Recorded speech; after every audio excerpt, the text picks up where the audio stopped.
Estamos de volta com Mulher Demais nesta quinta-feira. Para você que está chegando agora, raiô, seja sempre muito bem-vindo, muito bem-vinda à nossa casa. E hoje, quinta-feira, é dia do nosso Papo de Quinta, você bem sabe. A gente está aqui com o nosso trio formado, a ginecologista Andréa Larissa, o sexólogo André Memória. E hoje o assunto é gravidez na adolescência, um assunto bem importante para a gente falar sobre cuidados com a saúde e também, claro, sobre acolhimento. A gente falou sobre o papel da família, né? É importante falar também sobre o papel da escola, dos professores. Muita gente, inclusive muitos pais, ainda tem uma certa resistência sobre esse assunto ser discutido, até na própria sala de aula, né? Como é que é a concepção de vocês sobre isso? Olha, na minha visão, a educação em sexualidade, ela começa aos 5 anos de idade. E alguém pode estar dizendo, nossa, é muito cedo. Não é. A idade média de iniciação sexual no Brasil é 14 anos de idade. E quando a gente educa, claro que a linguagem e que a gente vai trabalhar é adequado para cada faixa etária. E isso a gente vai trazer conceitos e principalmente valores, atitudes, proteção e respeito a essa criança. E quando a gente faz isso, a gente evita gestação indesejada, a gente diminui o percentual de infecções sexualmente transmissíveis, ou seja, pais e mães responsáveis pelas crianças, pelas adolescentes, não joga para uma escola a responsabilidade. Ela começa dentro de casa. Também, né? Mas é importante que a escola se posicione sempre, assim, deveria existir um programa nacional de educação sexual nas escolas, assim, muito bem difundido em todas as instâncias, inclusive, não só ensino fundamental, mas médio superior também. É meio doido dizer isso, mas muitos educadores formados na faculdade não têm nenhum conhecimento sobre sexualidade. Sim. E aí eles chegam na sala de aula, o aluno pergunta, independente se ele saiba ou não. E é bom, ou seria bom, que ele tivesse um preparo para isso. Então, família e escola deveriam funcionar juntas nesse aspecto desde sempre. E algo que eu já falei aqui, Bruno, em outras oportunidades e repito agora, é o seguinte: quanto mais conhecimento, melhor. Muitos pais ainda têm medo, ou mães também têm medo. Eita, se falar sobre isso, ele vai fazer. Sim. Ela vai fazer. Geralmente é o oposto. É o oposto. Quando eu não sei o que é, eu não tenho orientação, aí que eu tenho curiosidade e vou querer fazer. Sim. Então não tenham medo do ensino.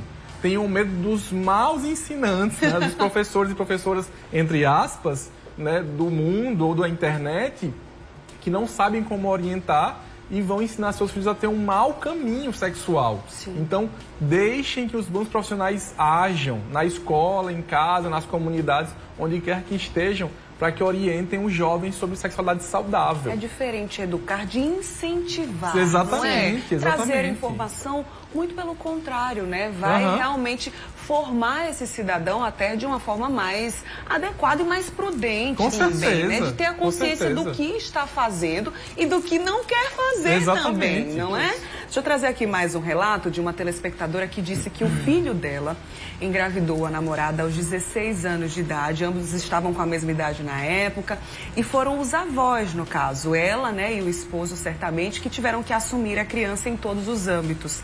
E ela disse que assumiu como uma bênção, mas que não deseja isso a ninguém, porque essa menina escondeu a gravidez, disse que depois ela deu apoio, trouxe para casa, quando o pai a rejeitou, e deu todo o apoio emocional e financeiro. O filho dela hoje faz terapia, mas eles dois não tiveram estrutura para ficarem juntos, né? E ela cria essa neta, ama demais essa neta, e hoje essa criança tem 7 anos de idade. Realidade muito comum também. Sim. Lembra que lá no comecinho do programa eu falei que a transformação não é somente para essa mãe, para o casal, mas a família carrega essa transformação também, né? Hoje o filho faz terapia, ela disse assim, ó, nunca me recuperei nem aceitei essa situação.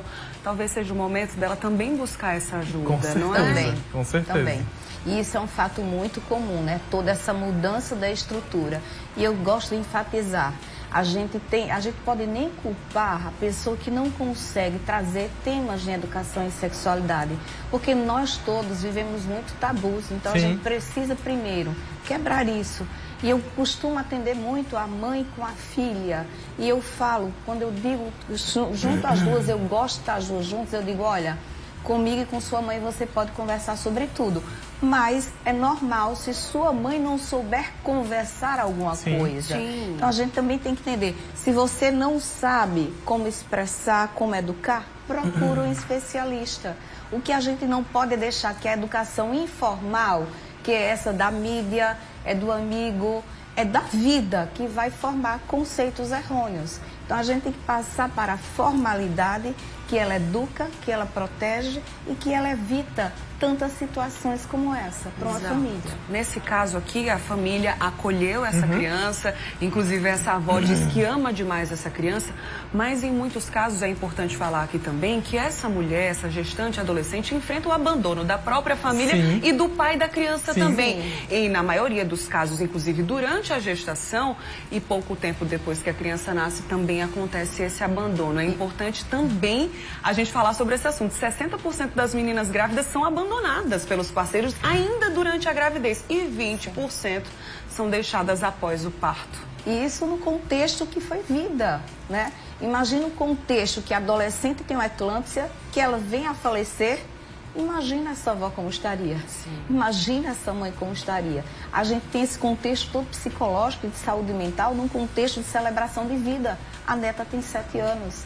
Então não temos tempo mais de nos omitir, de assistir o que está acontecendo com os nossos adolescentes. Por isso é importante falar sobre esse assunto também, né, André? Outro lembrete que eu sempre dou aqui, aproveita a oportunidade de falar com a gente no Instagram, por exemplo. Nossa época dos nossos pais e avós, eles não tinham com quem falar assim tão facilmente. Então hoje você pode ir lá no meu, de André, de vários profissionais que são muito bons e perguntar o que quiser. Exato. Porque como a André falou, muitas pessoas não têm condições, porque não tiveram o conhecimento para dar alguma orientação. Então busca ajuda, né? Não fica nessa, será se falo, se não falo, não sei o que falar, vou ler em tal lugar. Sozinho, e sofrendo, né? Então busca ajuda, pede orientação, vai no posto de saúde ou vai até na própria clínica e fala com a médica, com o psicólogo, para que você entenda como falar. Porque também se não souber como falar, não chega aquela comunicação até a jovem ou o jovem naquele momento. Vai se sentir julgada, até Exatamente. maltratada, né? E vai se recolhendo, às vezes, tendo uma vida infeliz mesmo, ou nunca aprendendo a lidar com essas transformações. Por isso tão importante mesmo. Sim, e a gente pode entender que o fala é dizendo, você viu o que aconteceu com sua amiga? Olha, a consequência é aquela educação do medo, isso não funciona. Não funciona. Né? Então isso assusta, isso traz mais comprometimento da saúde mental e psicológica. Então educar é falar claro, conceitos assertivos e que vai proteger. Olha aí, André falou sobre o Instagram, tá na tela, @doutora_Andréa_Laíssa, o Instagram da nossa ginecologista, e também tem o Instagram do André Memória, @AndréMemória, psicólogo.